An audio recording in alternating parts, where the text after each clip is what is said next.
Hi hello ನಮಸ್ಕಾರ friends, ಹೇಗಿದ್ದೀರಾ? ಎಲ್ಲರೂ ಚೆನ್ನಾಗಿದ್ದೀರಾ ಅಲ್ವಾ? Welcome back to my channel. ನೀವು ನೋಡ್ತಾ ಇದ್ದೀರಾ Deepa's kitchen and lifestyle blog. ಇವತ್ತು ನಾವು ಏನು ಮಾಡ್ತಾ ಇದ್ದೀವಿ ಅಂತ ಹೇಳಿದ್ರೆ, ಒಂದು ಬ್ರೇಕ್ಫಾಸ್ಟ್ ರೆಸಿಪಿನ ಇವತ್ತು ನಾನು ನಿಮಗೆ ತಿಳಿಸ್ಕೊಡ್ತಾ ಇದ್ದೀನಿ. ಏನಂತ ಹೇಳಿದ್ರೆ ಮೆತ್ತೆ ದೋಸೆ ಅಂತೂ ಸೂಪರಾಗಿ ಆಗುತ್ತೆ, ಚೆನ್ನಾಗಾಗುತ್ತೆ ಟೇಸ್ಟ್ ಇದ್ರದ್ದು. ಬಿಸಿ ಬಿಸಿ ದೋಸೆ ತುಪ್ಪ ಜೊತೆಗೆ ಸೂಪರ್ ಕಾಂಬಿನೇಷನ್. ಸಿಂಪಲ್ ಇದೆ ರೆಸಿಪಿ. ಇದನ್ನು ಯಾವ ರೀತಿ ಮಾಡೋದು, ಅದಕ್ಕೆ ಏನೇನು ಸಾಮಗ್ರಿಗಳು ಬೇಕು ಅನ್ನೋದನ್ನು ನಾನು ಇವತ್ತು ನಿಮ್ಗೆ ತಿಳಿಸ್ಕೊಡ್ತಾ ಇದ್ದೀನಿ. ಮತ್ತು ಇನ್ಯಾಕೆ ತಡ ಮಾಡೋದು ನೋಡ್ಕೊಂಬರೋಣ ಬನ್ನಿ ಫ್ರೆಂಡ್ಸ್. ನಾನಿಲ್ಲಿ ಮೆತ್ತೆ ದೋಸೆ ಮಾಡ್ಕೊಳ್ಳೋದಕ್ಕೆ 2 ಕಪ್ ಆಗುವಷ್ಟು ಅಕ್ಕಿ ತಗೊಂಡಿದ್ದೀನಿ, 2 ಟೀ ಸ್ಪೂನಷ್ಟು ಮೆತ್ತೆ ತಗೊಂಡಿದ್ದೀನಿ, ಆ ನಂತರ 1 ಮುಷ್ಟಿ ಆಗುವಷ್ಟು ಉದ್ದಿನಬೇಳೆ ತಗೊಂಡಿದ್ದೀನಿ. ಇದನ್ನು ನಾನು 1.5 ಗಂಟೆಗಳ ಕಾಲ ನೆನೆಸಿ ಇಟ್ಕೊಂಡಿದ್ದೀನಿ. ಆ ನಂತರ ಸ್ವಲ್ಪ ಬೆಲ್ಲ, ಆ ನಂತರ ಸ್ವಲ್ಪ ತೆಂಗಿನಕಾಯಿ, ಇದು ಇಷ್ಟನ್ನು ಇವಾಗ ರುಬ್ಕೋಬೇಕು. ಇದು ತುಂಬ ನೈಸಾಗಿ ಹಿಟ್ಟು ರುಬ್ಬಬೇಕು. ಆ ನಂತರ ತೆಂಗಿನಕಾಯಿಯನ್ನು ನಾವು ಲಾಸ್ಟಿಗೆ ಹಾಕೋದು, ಅದೊಂದು 2 ಸುತ್ತು ಗರ್ಗರಿ ಆದರೆ ಸಾಕು, ತುಂಬ ನುಣ್ಣಕ್ಕೆ ರುಬ್ಕೊಳ್ಳಿಕ್ಕಿಲ್ಲ ತೆಂಗಿನಕಾಯನ್ನು. ಇದು ಬೆಲ್ಲ ಮತ್ತು ಇದನ್ನು ಒಟ್ಟಿಗೆ ರುಬ್ಕೊಳ್ಳೋದು, ಇದು ಲಾಸ್ಟಿಗೆ ಹಾಕಿ ಒಂದು 2 ಸುತ್ತು ಗರ್ಗರಿ ಮಾಡ್ಕೊಳ್ಳೋದು ಅಷ್ಟೇ. ಈ ಹಿಟ್ಟನ್ನು ಇವತ್ತು ರುಬ್ಬಿಟ್ಕೊಂಡು ನಾಳೆ ಬೆಳಗ್ಗೆ ದೋಸೆ ಮಾಡಲಿಕ್ಕೆ ಇವತ್ತಿಗೆ ಆಗೋದಿಲ್ಲ, ನಾಳೆ ಬೆಳಗ್ಗೆ ಇದನ್ನು ದೋಸೆ ಮಾಡ್ಕೊಳ್ಳೋದಕ್ಕೆ. ಫ್ರೆಂಡ್ಸ್, ನಾನಿಲ್ಲಿ ಹಿಟ್ಟನ್ನ ರುಬ್ಬಿ ಇಟ್ಕೊಂಡಿದ್ದೀನಿ. ಇದಕ್ಕೆ ರುಚಿಗೆ ತಕ್ಕಷ್ಟು ಉಪ್ಪು ಹಾಕ್ತಾ ಇದ್ದೀನಿ. ಇದನ್ನ ಇವಾಗ ಮಿಕ್ಸ್ ಮಾಡ್ಕೊಳ್ಬೇಕು ನಾಳೆ ಬೆಳಗ್ಗೆಗೆ ದೋಸೆ ಮಾಡ್ಕೊಳ್ಳೋಕ್ಕೆ. ನಾನಿಲ್ಲಿ ಕಲರ್ಗೆ ಸ್ವಲ್ಪ ಟರ್ಮರಿಕ್ ಪುಡಿ ಹಾಕ್ತಾ ಇದ್ದೀನಿ, ಕಲರ್ ಚೆನ್ನಾಗಿ ಬರುತ್ತೆ ದೋಸೆದು.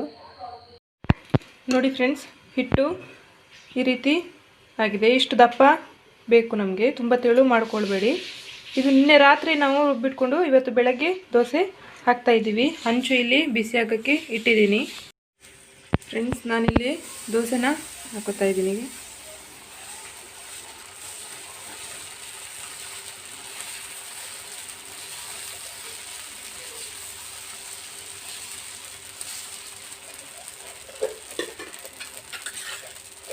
ಇದ್ರ ಮೇಲ್ಗಡೆ ಸ್ವಲ್ಪ ತುಪ್ಪ ಹಾಕೋತೀನಿ.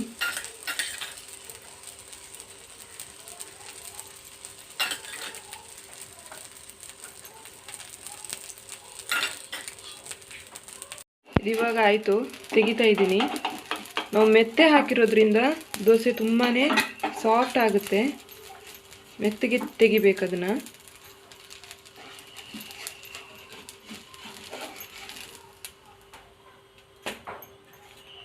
ಇನ್ನೊಂದು ದೋಸೆ ಹಾಕೋತಾ ಇದ್ದೀನಿ ಇವಾಗ.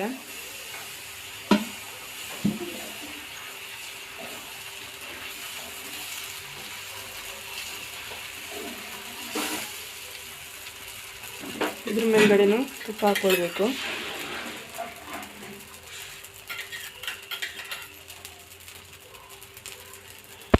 ಇದನ್ನು ಇವಾಗ ತೆಗಿತಾ ಇದ್ದೀನಿ.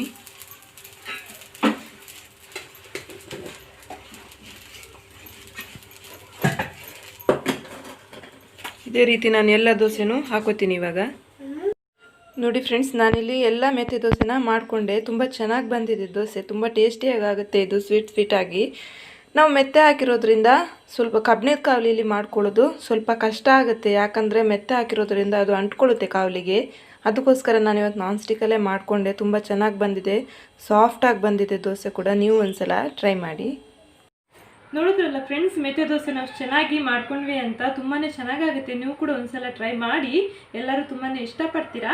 ಇವತ್ತಿನ ನನ್ನ ವಿಡಿಯೋ ನಿಮ್ಮೆಲ್ಲರಿಗೂ ಇಷ್ಟ ಆಯಿತು ಅಂತ ಅನ್ಕೋತೀನಿ. ಇಷ್ಟ ಆಗಿದ್ರೆ ಪ್ಲೀಸ್ ನನ್ನ ಚಾನಲ್ಗೆ ಲೈಕ್ ಮಾಡಿ, ಶೇರ್ ಮಾಡಿ, ಕಮೆಂಟ್ ಮಾಡಿ. ಪ್ಲೀಸ್ ನನ್ನ ಚಾನಲ್ಗೆ ಎಲ್ಲರೂ ಕೂಡ ಸಬ್ಸ್ಕ್ರೈಬ್ ಮಾಡಿ.